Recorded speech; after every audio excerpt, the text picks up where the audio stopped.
ముందుకు రావాలని parents associations కూడా విజ్ఞప్తి చేస్తున్నారు. చెప్పండి మన గజేంద్ర గారు, ఏమిటి మీరు బీజేపీలోకి వచ్చారు, కేంద్రం మీ చేతిలో ఉంది, బీజేపీ పార్టీ ఒక్కసారి నిజంగా దేశవ్యాప్తంగా ఈ కార్పొరేట్ కాలేజీల మీద తనిఖీలు చేసి ఈ ర్యాంకులు ఎవరెవరికి వచ్చాయనేది ఒక 10 సంవత్సరాలు వెనక్కి తీస్తే మొత్తం భాగవతం అంతా బయటకు వస్తుంది. తద్వారా ఈ యొక్క ర్యాంకుల మాయ నుంచి పేరెంట్స్ని కాపాడిన వాళ్ళు ఏమంటారు మీరు ఒక బీజేపీ సీనియర్ నాయకులుగా? ఖచ్చితంగా మీరు అన్నదానికి మేము ఏకీభవిస్తాం. దేశంలోని అన్ని రాష్ట్రాల్లో కూడా ఈ ర్యాంకుల దండ వచ్చినా రాకపోయినా పేపర్లో టీవీలలో ఇచ్చి పేరెంట్స్ ని వాళ్ళ వైపు తిప్పుకొని మొత్తం వ్యవస్థని వాళ్ళ గుప్పెట్లో పెట్టుకుని ప్రభుత్వాల చేతిలో కూడా వాళ్ళ పరిధి దాటిపోయే విధంగా చేసినటువంటి కార్యక్రమాల్ని మీరు చెప్పినట్టుగా సిబిఐ ఎంక్వైరీ వేసి దానికి కూడా మా పార్టీ విధి విధానాన్ని రూపొందించుకొని దీంట్లో ఉన్నటువంటి లొసుగులన్నింటినీ కూడా ఏదైతే దొంగలు ఉన్న కార్పొరేట్ వ్యవస్థలో వాళ్ళందరినీ కూడా భరతం పట్టడానికి మా పార్టీ ముందుంటుంది. ఎందుకంటే అనేక వ్యవస్థల్లో సమూలమైన మార్పులు తీసుకొస్తూ విద్యా వ్యవస్థ మీద కూడా దృష్టి పెట్టాలని మేము కూడా వాళ్ళ దృష్టికి తీసుకువెళ్ళి మా ప్రయత్నంలో భాగంగా మేము కూడా చేస్తాం. అదేవిధంగా మీ యొక్క పోరాటానికి కూడా మా మద్దతు ఎప్పటికీ మా పార్టీ కూడా ఉంటుంది. ఎందుకంటే అవినీతి అక్రమాలకు చోటు లేని పార్టీ భారతీయ జనతా పార్టీ. నరేంద్ర మోడీ నాయకత్వంలో విద్యా వ్యవస్థల్ని సమూలంగా మార్పు చేయాలని మేము ప్రభుత్వానికి కూడా మోడీ గారికి కూడా మేము తెలియజేస్తాం. కాబట్టి దీంట్లో ప్రభుత్వం చిత్తశుద్ధి ఉంటుంది.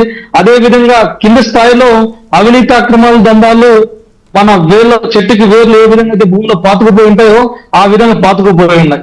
కాబట్టి దీన్ని మేము సరిచేస్తామని మేము గట్టిగా నమ్ముతున్నాం. ఇక్కడ పేరెంట్స్ కూడా కొద్దిగా ఆలోచించాలి. మన పిల్లవాడు అన్న రామన్న చెప్పినట్టు అతని పిల్లవాడు 9 సార్లు సూసైడ్ నోట్స్ రాశారంటే అది చాలా బాధాకరమైన విషయం. ఆ అలాంటి పరిస్థితుల నుంచి బయటపడాలంటే పేరెంట్స్ కూడా కన్విన్స్ అయ్యి దాంట్లో ఏ విధంగా ఉంటుంది, తప్పులే ఉంటాయి, దాంట్లో ఏ విధంగా అవినీతి ఉంటుందని పేరెంట్స్ కూడా గ్రహించాలి. పేరెంట్స్ అనుకున్న చదువు పిల్లలు చదువుకుంటా పిల్లలకి ఏదైతే చదువు ఉంటుందో ఆ చదువు చదివే విధంగా పేరెంట్స్ కూడా కొద్దిగా ప్రోత్సహించి వాళ్ళకు కావాల్సినటువంటి చదువుని వాళ్ళకి అందిస్తే ఇలాంటి పరిస్థితులు ఉండవు.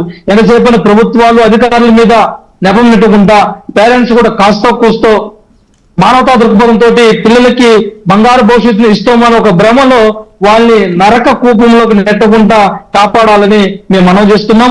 అదే విధంగా ఈ తెలుగు 2 రాష్ట్రాల్లో కూడా మనం అనేక పోరాటం చేసినాక తెలంగాణలో మీ పోరాటానికి మా మద్దతు ఉండడం వల్ల టాస్క్ ఫోర్స్ ఏర్పాటు చేశారు. అందులో కూడా ఎటువంటి ముందడుగు లేకుండా ఎక్కడేసిన గొంగలు అక్కడే ఉంది. తెలంగాణ ప్రభుత్వాన్ని కూడా మేము కోరుతున్నది ఏంటంటే అక్కడ అలాంటి కమిటీ వేసినప్పుడు దాన్ని పూర్తి స్థాయిలో వినియోగించుకొని అలాంటి వ్యవస్థల్ని కాస్త కూస్త తగ్గిస్తే ప్రభుత్వాల మీద కూడా ప్రజలకి విశ్వాసం పెరిగేలాగా ఉండాలని మేము మనస్ఫూర్తిగా కోరుకుంటున్నాం. అదేవిధంగా ఆంధ్ర రాష్ట్రంలో కూడా మా కూటమి ప్రభుత్వంలో కూడా అలాంటి వ్యవస్థ తీసుకురావాలని తొందరలోనే మా విద్యాశాఖ మంత్రి నారా లోకేష్ గారిని కలిసి వినతి పత్రాలు ఇచ్చి ఇక్కడ ఉన్న సమస్యల్ని ప్రధానంగా కార్పొరేట్ వ్యవస్థలో ఉన్నటువంటి మనం ఏదైతే ఇన్ని రోజులు మనం 100 రోజులుగా చర్చిస్తున్నామో ఇవి 1 by 1 పాయింట్లుగా పెట్టి మా విద్యాశాఖ మంత్రికి కూడా వివరించే ప్రయత్నం మేము చేస్తాం. కాని పక్షంలో మళ్ళీ ఏం చేయాలనేది మళ్ళీ పార్టీ నిర్ణయము దాని స్టాండ్ ఏదో ఉంటుంది అవన్నీ తీసుకుని కూడా ముందుకెళ్ళేటువంటి పరిస్థితి భారతీయ జనతా పార్టీకి ఉంటుంది, కూటమి ప్రభుత్వం ఉంటుంది తెలియజేస్తున్నాం.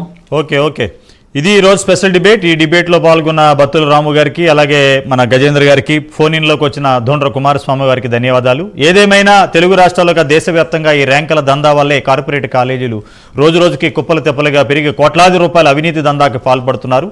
ఇప్పటికైనా కేంద్ర ప్రభుత్వాలు రాష్ట్ర ప్రభుత్వాలు ఒక సమన్వయంతో ఒక